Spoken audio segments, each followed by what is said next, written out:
ये कहानी सिर्फ मनोज की नहीं है। मनोज जैसे वो तमाम लोग जो कभी न कभी इसमें अपने आप को जिया है, अपने आप को ढाला है और ज़िंदगी में ठोकरें खाई है, धक्के खाए हैं, लोगों से प्रताड़ना सही है कि तुमसे नहीं हो पाएगा, ये तुम्हारे बस की बात नहीं है। ये सबकी कहानी है।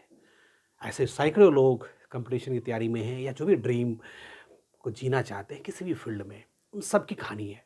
रिसेंटली मैंने एक मूवी देखी, अमूमन मैं मूवी देखता नहीं, मुझे पसंद नहीं होता। मैं मानता हूँ 3-4 घंटे टाइम वेस्ट करके कोई फ़ायदा नहीं है। जो इसकी समरी है निकाल लेता हूँ, गूगल पे मिल जाता है।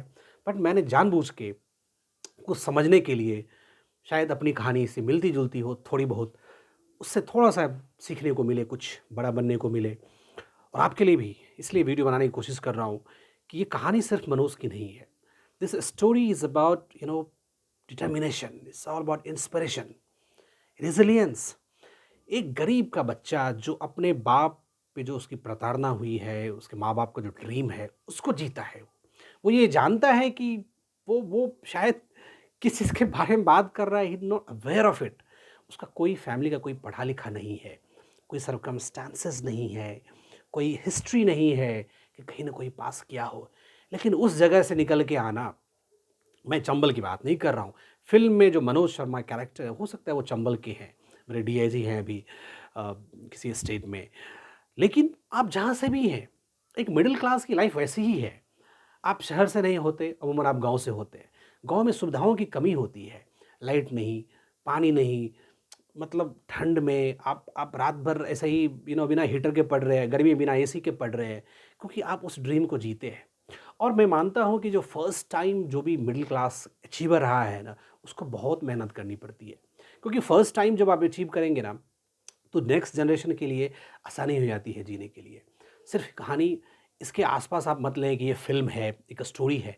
हाँ, फ़िल्म में उसको थोड़ा-सा ओवर इमेजिनेशन दिखाया जाता है क्योंकि फ़िल्म है, कहीं न कहीं ये व्यवसाय है, पैसे कमाने हैं, पैसे लगे हैं, फ्री में तो कोई काम होता नहीं है।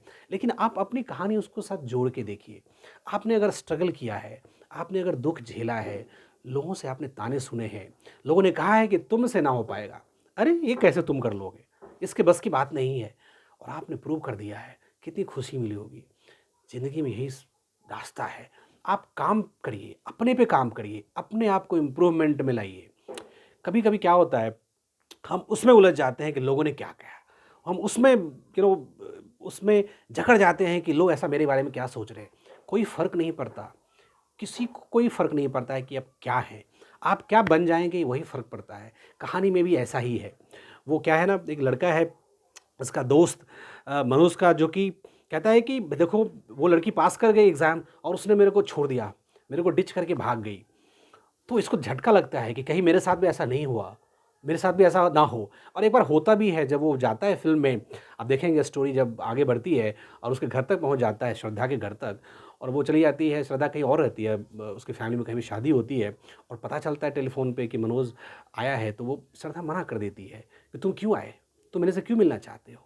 क्योंकि श्रद्धा उस टाइम पास पास कर लेती है, शायद डिप्टी कलेक्टर को एग्ज़ाम है, वो पास कर लेती है।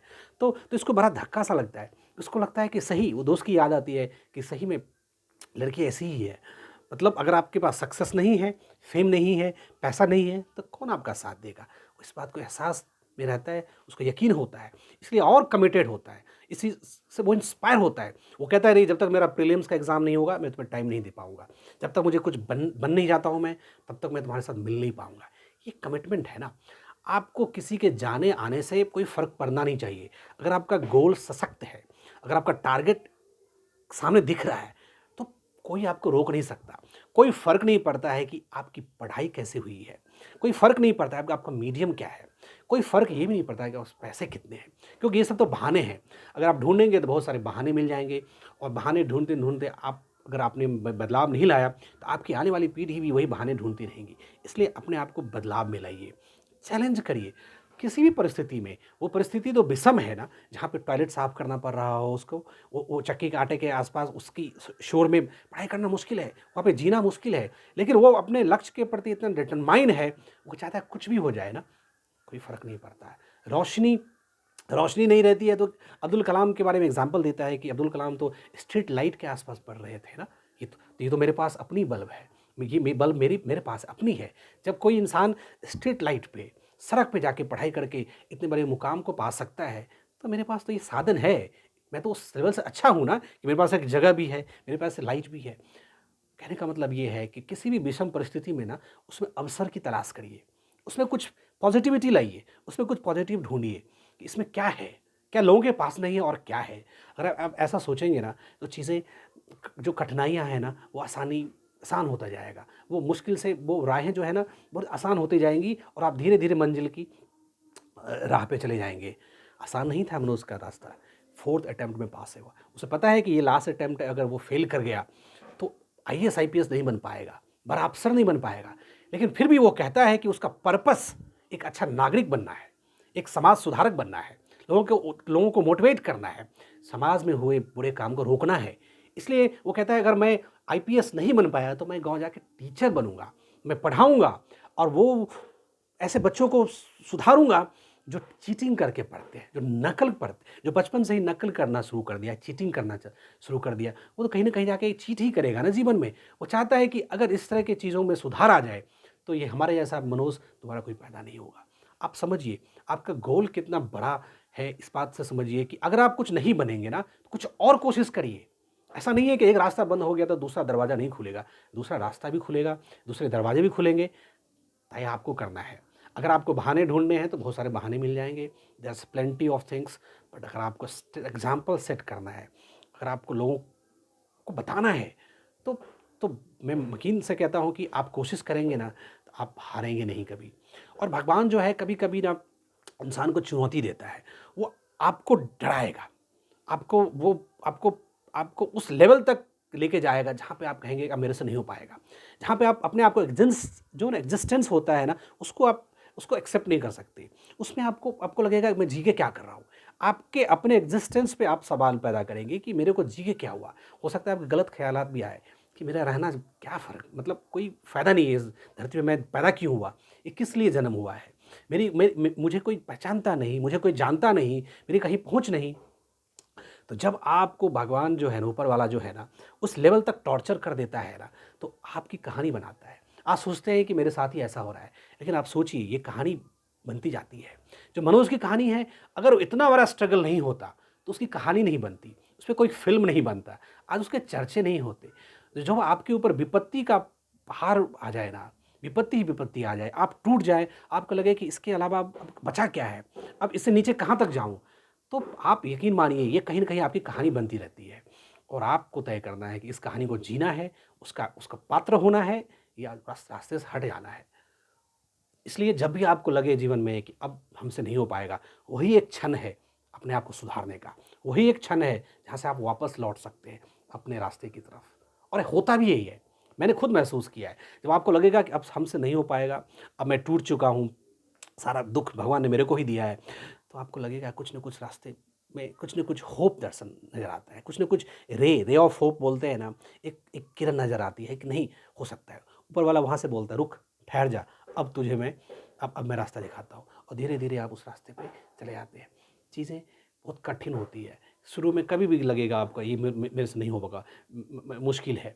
लेकिन जब आप उसमें लगेंगे ना, उसमें तन मन से लगेंगे ना और माइंड को उस हिसाब से लेके जाएँगे, चीज़ें धीरे-धीरे आसान होने लगती है। कहाँ है एक 12वीं फेल लड़का, मुश्किल है ना, 12वीं कोई फेल रहा हो और वो आईएएस आईपीएस का ड्रीम देख रहा हो, वो भी हिंदी मीडियम से, फिर भी वो कोशिश करता है, फिर भी वो अपने आप को त्याग करने की कोशिश करता है। वो कहता है कि और स्वाभिमानी भी है। वो ये कहता है कि मैं तुम्हारा काम कर दूँगा, मुझे भूख लगी है, लेकिन मुझे फ्री में खाना नहीं है, इसके बदले मैं तुम्हें काम कर दूँगा। वो कहता है मुझे पढ़ने के लिए जगह दो, मैं तुम्हारा काम करूँगा। वो कोचिंग सेंटर में जाता है कि मेरे पास पैसे नहीं है, लेकिन मुझे एडमिशन दे दो, लेकिन इसके बदले मैं तुम्हारा काम करूँगा। तुम्हारे लाइब्रेरी में किताबें इधर-उधर काम करूँगा, काउंसलिंग का काम करूँगा। ये तरीका होता है अपने आप को डेवलप करने का। ज़रूरी नहीं है कि आपकी नौकरी कर रहे हैं तो दिन में नौकरी कर रहे हैं, रात में पढ़िए, रात की नौकरी है तो दिन में पढ़िए।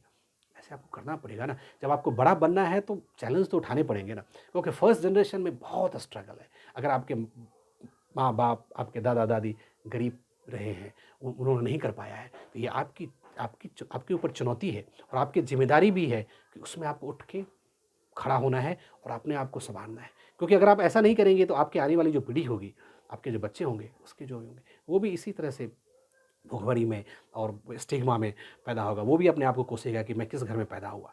इसलिए सुधारना है तो अपने आप को सुधारिए, और कोई सा भी चैलेंज जीवन में आए ना, उसे डरना नहीं है, घबराना नहीं है, हार नहीं मानना है। एक एक वाजपेयी, बिहारी वाजपेयी की लाइन है इसमें कि हार नहीं मानूँगा, रार नहीं ठाऊँगा, हार नहीं मानूँगा, रार नहीं ठानूँगा, काल के कपाल पे लिखता हूँ, गाता हूँ, गीत नया गाता हूँ।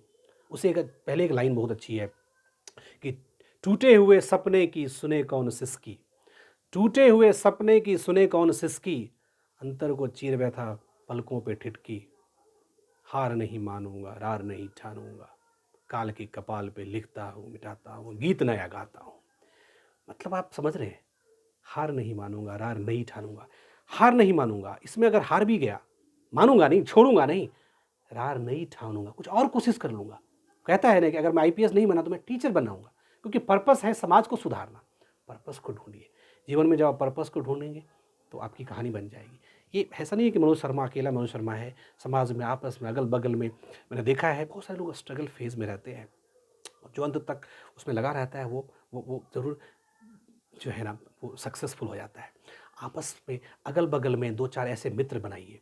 ऐसा हो सकता है महिला मित्र भी हो, ऐसा नहीं कि गर्लफ्रेंड रखना बुरी बात है। उसमें दिखाया है ना 20 साल पहले, 15 साल पहले की कहानी है कि वो श्रद्धा तो उसकी गर्लफ्रेंड थी, लेकिन मुश्किल है ऐसे लोगों को ढूँढना जो आपके लिए बना हो। ऊपर वाले ने भेज दिया है तो बहुत अच्छी बात है, नहीं तो मोस्टली आपको डिच मिलेगा। दोस्त भी ऐसे मिलने मुश्किल हैं जो आपके लिए, आपके ड्रीम के साथ ज़िंदा है, आपको सपोर्ट करे, आपकी खुशी में उसको खुशी हो, ऐसा मिलना मुश्किल है। इसलिए मुश्किल है क्योंकि आप चाहते हैं 10, 15, 20 लोगों की जमात पैदा हो, ऐसा नहीं होगा। 2, 4, 5, 2, 3, 4 इससे ज़्यादा नहीं। अपने पास ऐसे ही बहुत 4-5 इंपॉर्टेंट लोगों को रखिए, रेस्ट सब ऐसे टेक्स्ट मैसेज के लिए रखिए, व्हाट्सएप के लिए रखिए। ये सारे लोगों के साथ दिल से दिल मिला के बात करिए। ये जो ज़िंदगी की लड़ाई जब आप लड़ते हैं ना, इसमें जो 2-4 लोग रहते हैं ना, वही असली लोग हैं, वही असली पूंजी है। जब आप कुछ बड़ा आदमी बन जाएंगे ना, यही 2-4 लोग आपको काम आएंगे और दिल से सुकून आपको मिलेगा। तो कोशिश करिए 2-4 ये गौरी, ये पांडे और ये श्रद्धा जैसे लोग आपको मिल जाए तो बहुत अच्छी बात है, आपकी ज़िंदगी सुदृढ़ हो जाएगी और जीवन में कुछ पालेंगे आप।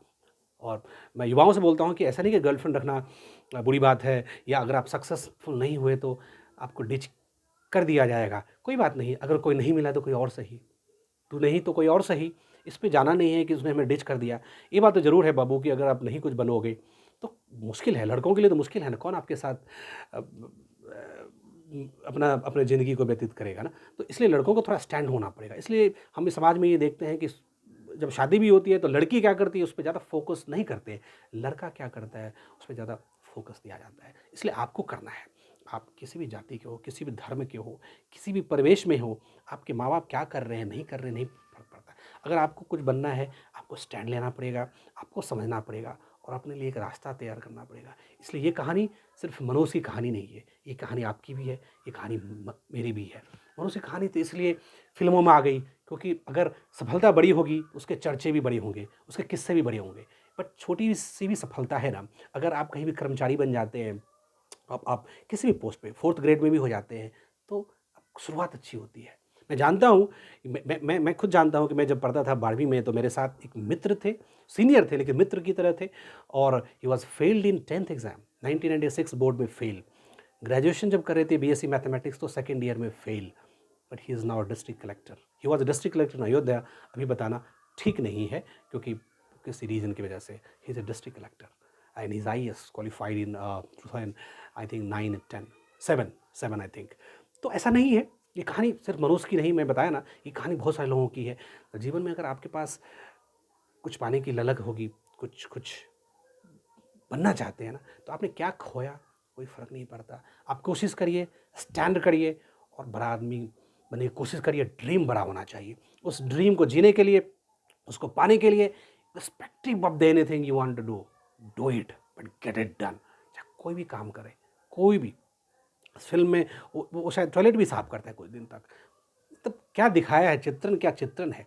इसलिए इस ड्रीम को जिए, क्योंकि जब आप कुछ बन जाते हैं ना, आपके माँ बाप, आपके भाई बहन भी उसमें खुशी होते हैं, वो भी खुश होते हैं। आपकी जो जीवन संगिनी है, अगर आप मैरिड हैं तो वो उसके चेहरे पे ज़्यादा खुशी होगी आपके सक्सेस से। आपके बच्चे भी खुश होंगे अगर आप सफल होते हैं। तो ये कहानी है। इसलिए ये सिर्फ फिल्म नहीं है, ये 12th Past is not a film. It's all about success. It's all about determination, a story of resilience and inspiration for us. Thank you. Thank you for watching. If you like the videos, share, comment और आप बताइए कि आपका dream क्या है. Is this the dream really matching with your dream you have at the moment? So next video इसी type का कुछ लाऊंगा मोटिवेशनल. तब तक के लिए थैंक यू. और वीडियो पे नए हैं अगर तो चैनल को सब्सक्राइब कर लीजिए for the notification purpose. Thank you.